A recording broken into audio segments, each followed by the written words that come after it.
Indian cinema की ऐसी फिल्में जो स्टोरी टेलिंग, कॉन्सेप्ट, वीएफएक्स और एक्शन वाइज सबसे बेस्ट थी पर बॉक्स ऑफिस पर बुरी तरह फ्लॉप हो गई, लेकिन वही फिल्में आज ट्रू सिनेफाइल्स के दिलों में बसती हैं। तो दोस्तों आज हम बात करने वाले हैं ऐसी ही टॉप मास्टरपीस की जो अपने टाइम से बहुत आगे थी। सबसे पहले बात करते हैं वेदम मूवी की, अल्लू अर्जुन के करियर की सबसे बेस्ट मूवी में से एक। आप सोचोगे ये मूवी कैसे फ्लॉप हो सकती है। साल 2010 में जब अल्लू अर्जुन एक मास एक्शन हीरो बन चुके थे, उन्होंने क्रिस जगरमुंदी के डायरेक्शन में ये मल्टी लीनियर मास्टरपीस चुना। ये फिल्म एक मास्टरपीस इसलिए है क्योंकि इसमें 5 अलग अलग कहानियां एक हॉस्पिटल टेररिस्ट अटैक पर आकर मिलती है। इसकी स्क्रीन प्ले इतना ग्रिपिंग है कि हर एक कैरेक्टर का इमोशन आपको अंदर तक हिला देता है। अल्लू अर्जुन का केवल राजू वाला रोल उनके करियर का सबसे धांसू कैरेक्टर में से एक है। कौन सा खुदा इंसान को मारने के लिए कहेगा?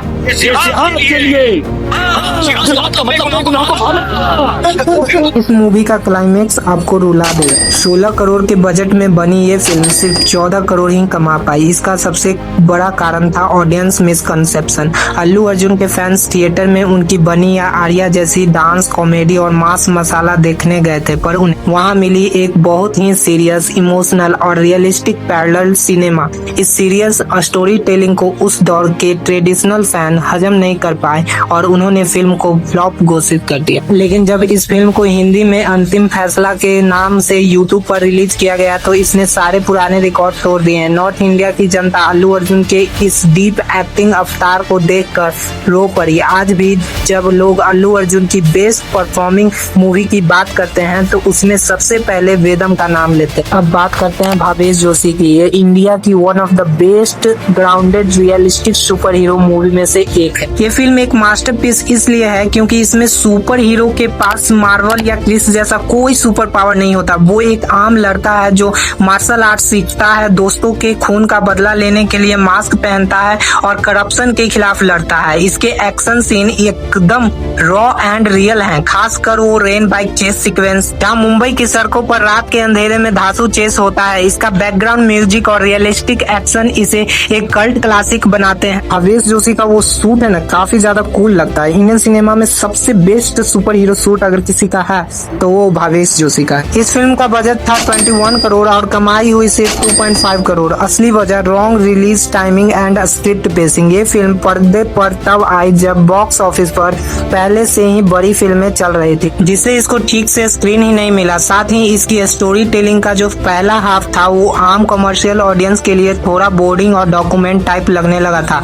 लोगों को लगा था ये एक सीरियस पॉलिटिकल ड्रामा है, जिसका नतीजा ये हुआ कि जनता ने इसे सस्ते बजट की सुपर हीरो को थिएटर में देखने से साफ मना कर दिया। पर दोस्तों जैसे ही नेटफ्लिक्स पर भावेश जोशी की एंट्री हुई, पूरे सोशल मीडिया पर सुनामी आ गई। रील्स, यूट्यूब शॉर्ट्स और ट्विटर पर लोग विक्रमादित्य मोटवाने के डायरेक्शन के दीवाने हो गए। आज की डेट में हर एक हार्डकोर सिनेमा लवर बॉलीवुड से एक ही सवाल पूछता है, भावेश जोशी 2 कब आएगी। हर्षवर्धन कपूर के इस सुपर हीरो लुक को आज लोग इंडिया के बैटमैन मानते हैं और इसकी डिमांड दिन ब दिन बढ़ती ही जा रही है। अब हम बात करने वाले हैं महेश बाबू की वन नैनो कैनेडियन मूवी के बारे में। डायरेक्टर सुकुमार ने साल 2014 में एक ऐसी फिल्म बनाई जो उसके वक्त से 10 साल आगे थी। यह फिल्म एक मास्टरपीस इसलिए है क्योंकि ये एक हाई कॉन्सेप्ट साइकोलॉजिकल थ्रिलर थी। महेश बाबू का कैरेक्टर गौतम एक ऐसी बीमारी से गुजर रहा है जहां उसे खुद नहीं पता कि जो दुश्मन उसके सामने है वो रियल है या उसका वहम। इसका स्क्रीन प्ले एकदम हॉलीवुड के इंसेप्शन जैसा धांसू था और लंदन में शूट किए गए एक्शन और चेस सीन्स की क्वालिटी इंटरनेशनल लेवल की थी। महेश बाबू की एक्टिंग ने लोगों को हैरान कर दिया था। 70 करोड़ के भारी बजट में बनी ये फिल्म सिर्फ 31.5 करोड़ ही कमा सकी। इसका सबसे बड़ा डाउनफॉल रीजन था too complex storytelling for mass market. Telugu cinema की रेगुलर ऑडियंस उस वक्त सिर्फ प्योर कमर्शियल फाइट और पंच डायलॉग देखना चाहती थी। इस फिल्म का दिमाग घुमाने वाला नॉन लीनियर स्क्रीन प्ले आम जनता के दिमाग के ऊपर से निकल गया। लोगों को कहानी समझ ही नहीं आई और इतना बड़ा experimental project box box office पर एक डिजास्टर बनकर डूब गया। पर आज की सच्चाई ये है कि ये फिल्म यूट्यूब और OTT पर साउथ इंडिया की सबसे बड़ी कल्ट मास्टरपीस बन चुकी है। जब लोगों ने इसे ध्यान से पूरा दिमाग के साथ घर पर देखा तो उन्हें समझ में आया कि उन्होंने कितनी बड़ी मास्टरपीस मूवी को थिएटर में मिस कर दिया है। सुकुमार और महेश बाबू के इस कॉम्बिनेशन की आज इतनी भारी डिमांड है कि फैंस लगातार उनसे इसी जॉनर की एक और धांसू फिल्म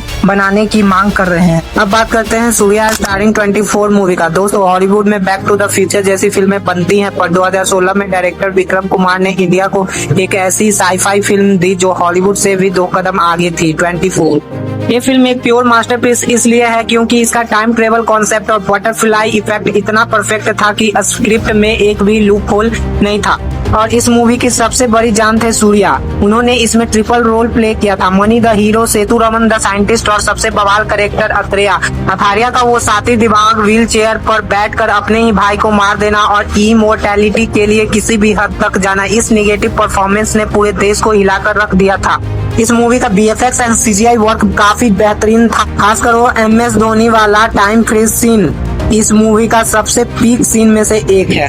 तो फिर लगभग 70 करोड़ के भारी बजट में बनी ये फिल्म बॉक्स ऑफिस पर 75 to 80 करोड़ का ग्रॉस कलेक्शन ही क्यों कर पाई और ट्रेड एनालिटिक्स के मुताबिक लॉस मेकिंग क्यों रही? इसका सबसे बड़ा कारण था to intelligent screen play for that time. साल 2016 में इंडिया की आम जनता टाइम ट्रेवल और पास्ट फ्यूचर की धांसू दिमाग घुमाने वाले कॉन्सेप्ट के लिए तैयार नहीं थी। लोगों को लग रहा था कि कहानी बहुत ज्यादा कॉम्प्लिकेटेड है। इसका दूसरा बड़ा कारण था high production budget and low return in single language. ये फिल्म तमिल और तेलुगु में तो चली, पर इसका सस्ता या बिना किसी बड़ी मार्केटिंग वाला हिंदी डबिंग और प्रमोशन न होने की वजह से नॉर्थ इंडिया की एक बहुत बड़ी मार्केट इस मास्टरपीस को देखने से चूक गई। लेकिन थिएटर से निकलने के बाद जब ये फिल्म टेलीविजन और यूट्यूब पर आई तो इसने पूरा इंडिया में तबाही मचा दी। आज नॉर्थ इंडिया से लेकर साउथ तक हर एक हार्डकोर सिनेमा लवर सूर्या के अत्रेया वाले कैरेक्टर का दीवाना है। लोगों को समझ आया कि विक्रम कुमार ने कितनी कमाल की स्क्रिप्ट लिखी थी। इस फिल्म की डिमांड आज की डेट में इतनी पीक पर है कि सोशल मीडिया पर फैंस लगातार 24 पार्ट 2 या अत्रेया प्रीक्वल की डिमांड कर रहे हैं। सूर्या ने खुद एक इंटरव्यू में कहा था कि अगर विक्रम कुमार के पास कोई धांसू स्क्रिप्ट हुई तो 24 का पार्ट 2 जरूर बनाएंगे। अब बात करते हैं इंडिया की one of the best horror psychological thriller movie Tumbbad की। भाई, तुम्बाद कोई फिल्म नहीं है, एक तपस्या थी जिसे बनाने में 6 साल लग गए। ये फिल्म एक मास्टरपीस इसलिए है क्योंकि इसमें डायरेक्टर ने किसी फेक ग्रीन स्क्रीन का यूज नहीं किया। तुम्बाद की जो लगातार बारिश आप देखते हो वो एकदम रियल बारिश थी, जिसके लिए उन्होंने कई साल तक सिर्फ मानसून का इंतजार किया। और इसका सबसे बड़ा बवाल था हस्तर का लुक और उसका बैकग्राउंड स्कोर। जब विनायक उस कुआं के नीचे जाता है और लाल कलर में लिपटा हुआ भयानक हस्तर सामने आता है तो बड़े बड़े हॉलीवुड हॉरर फिल्म के BFX इसके सामने बच्चे लगते हैं। इसका धांसू, सस्पेंस और ग्रिड पर बनी कहानी इसे इंडिया की बेस्ट हॉरर फिल्म बनाती है।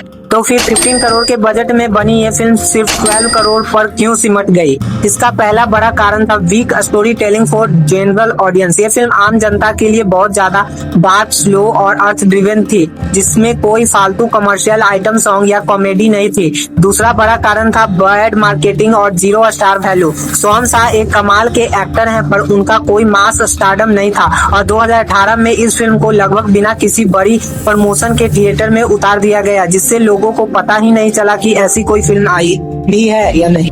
लेकिन असली मजा तो थिएटर से निकलने के बाद शुरू हुआ। जब ये फिल्म Amazon प्राइम वीडियो और YouTube पर आई तो लोगों के दिमाग फट गए। लोगों को यकीन ही नहीं हो रहा था कि इंडिया में ऐसी गॉड लेवल हॉरर फिल्म भी बन सकती है। इसकी डिमांड इतनी ज्यादा बढ़ गई कि साल 2024 में जब तुम्बाद को दोबारा थिएटर में रिलीज किया गया तो इसने अपनी साल 2018 की ओरिजिनल कमाई से 3 गुना ज्यादा यानी 35 करोड़ से ज्यादा का कलेक्शन करके इतिहास रच दिया। आपको बता दें कि जल्द ही सोहम शाह तुम्बाद पार्ट 2 लेकर आने वाले हैं। हाल के खबर के मुताबिक इस मूवी में आलिया भट्ट को भी कास्ट किया गया है। तो दोस्तों, कंक्लूजन एकदम साफ है कि बॉक्स ऑफिस का धंधा कभी भी एक कलाकार की असली आर्ट को तय नहीं कर सकता। ये फिल्म थिएटर में जरूर मरी थी, पर हमारे और आपके दिलों में यह हमेशा के लिए अमर हो चुकी है। आपको इनमें से किस फिल्म का फ्लॉप होने का सबसे बड़ा दुख है और आप इसकी पार्ट 2 सबसे पहले देखना चाहते हो? कमेंट में अपनी बवाल राय जरूर देना। चैनल को सब्सक्राइब कर लो। मिलते हैं अगले बवाल वीडियो में।